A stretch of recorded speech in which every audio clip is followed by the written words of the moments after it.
Hey yo, it's Bryan here. Today, talking about the San Francisco 49ers. In this one, early free agency talk just for the 49ers. I could talk about players that we could sign from other teams in another time, but just looking at players in general right now on who we got under the unrestricted free agency because I think that's more important. It's a little bit harder to sign than the people that are restricted or exclusive rights like Jawan Jennings.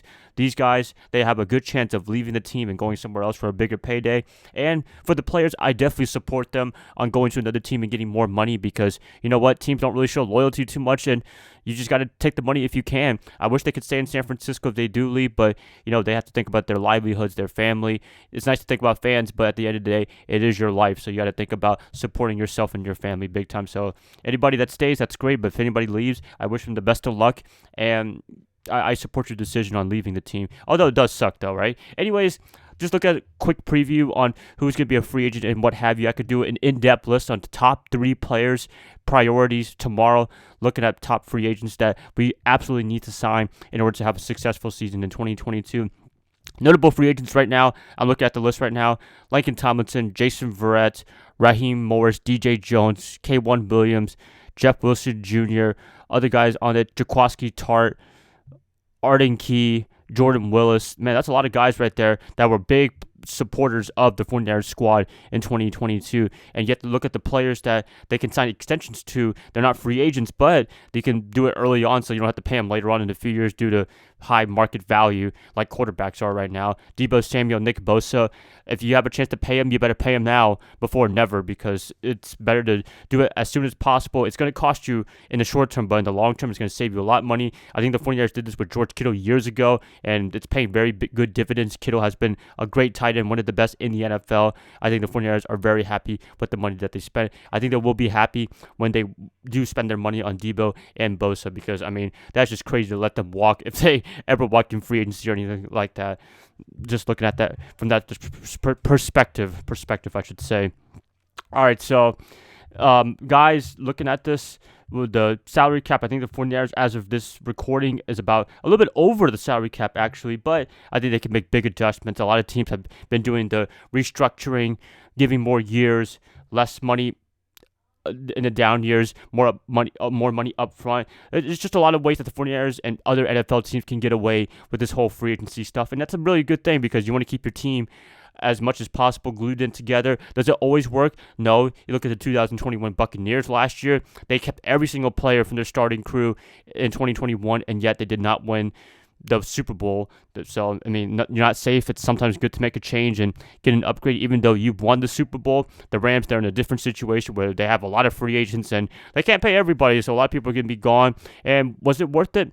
Yeah, it was worth it to win the Super Bowl. And by the way, congratulations to the Rams for winning that Super Bowl. I wish Cincinnati would have won, but hey, got to show some love for Matthew Stafford, right? But you know what? If they are going to hell for the next few years due to salary cap issues, due to players leaving and everything like that for a short-term gain, then yeah, it was probably worth it for that one championship ring because you have to go all in, and sometimes it's better to have one championship ring than no championship rings. Hopefully the 49ers can find their way next year and get that elusive title that they have been looking for since 1994. I'm still looking for one in my lifetime. Hopefully next year with the moves that they make this offseason period, starting with free agency, they could be one step closer to making that Super Bowl appearance yet again and winning it all. That's all we're looking forward to this year in 2022. I'm excited for free agency. It's a very exciting time of the year. Sometimes it's not exciting for other teams like the Jacksonville Jaguars or I don't know who else spent a lot of money in free agency. Washington football team or Commanders, whatever you want to call them, they spend a lot of money in free agency and they get very minimal returns. So, if they don't sign anybody, that's okay. But sometimes you need a little bit of change in terms of your roster. You know what your weak spots are. For me, it's the right tackle, right guard position. Unfortunately, those are the weak spots. Quarterbacks, it depends if you believe in Emmanuel Mosley and Ambry Thomas, but they're looking to upgrade definitely. Jaquaski Tart, I don't know, are people going to have bad things to say after he dropped that interception in the NFC Championship game? Not sure 100%, but he's still a great safety, and I can't take away what he's done for the 49ers for the past few years, and I think he still has great years left in him in San Francisco. Although injuries can be a little bit of a problem, and they have guys in the back lurking in terms of new players, rookie players, trying to make their mark as a starter in the NFL. Talona Hufanga, who made that awesome special teams play in Green Bay, I'm pretty sure he's going to get a lot of reps in this offseason after making that awesome play. And Tavarius Moore, he tore his Achilles very early on in the season. We hadn't seen him at all last year. This is a perfect year for him to make a comeback and do really well. Achilles is not the easiest injury to return to, but if you can rehab as much as you can, as much as possible, then it might be possible to do really well. Moore, he's shown a lot of promise in San Francisco for the first year or two when he was here before he got hurt. So I'm excited for that as well. What else to look forward to? Langston Tomlinson, he could be a big priority. Some people say don't re-sign him because he's going to cost a lot of money. But, hey, with Trent Williams there and Tomlinson, that left side is pretty much locked down. If you want to keep consistency, longevity, then there you go right there. Tomlinson, I don't even think he's missed a game yet in the 49er uniform since he got traded from Detroit years ago. That's really impressive right there.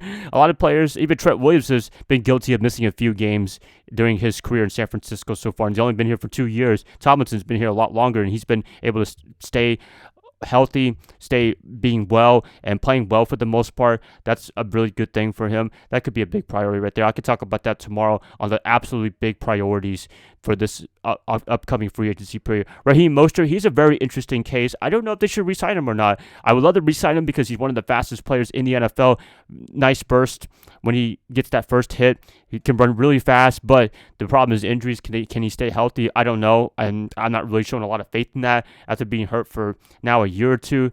It's really tough. And we have Elijah Mitchell now, who's been leading the bedrock, and he's done a great job. We also have Trey Sermon, who's trying his best to make it through the 49ers rotation. I think he can next year, but last year was a struggle. Jermichael Hasty, he's not too bad of a back, very short third down guy, and also could return the ball as well. He's kind of dynamic on that, minus that muffled against the Atlanta Falcons earlier in the year. So, there's a lot of options for the running back position. They might be able to let him walk and just go somewhere else for another team. I don't know. I still have a heart for Mostert. I still believe in him as a great player, but the injuries, big problem. And if he is able to stay healthy, then this would be no question at all. But with the injury concerns, I don't know. If you're willing to take a pay cut, that's the only thing I could see him returning to the 49ers. I don't know. It's really a confusing situation. D Ford, they probably got to cut him, definitely. I think he has a year left in the contract, whatever. But I think he's done playing football in the first place. He can't play at all with that back issue, and I wish him the best of luck in retirement. I think he played a game or two in 2021, but other than that, didn't really play much, and that's what it was in San Francisco. The Chiefs pretty much won that trade big time. I mean, if D4 was able to stay healthy, then yeah, we would have won the trade, but unfortunately, best availability is availability, if I even said that right, and D4 has not been available to play for the 49ers for the past 2 or 3 years now. That's a big disappointment right there.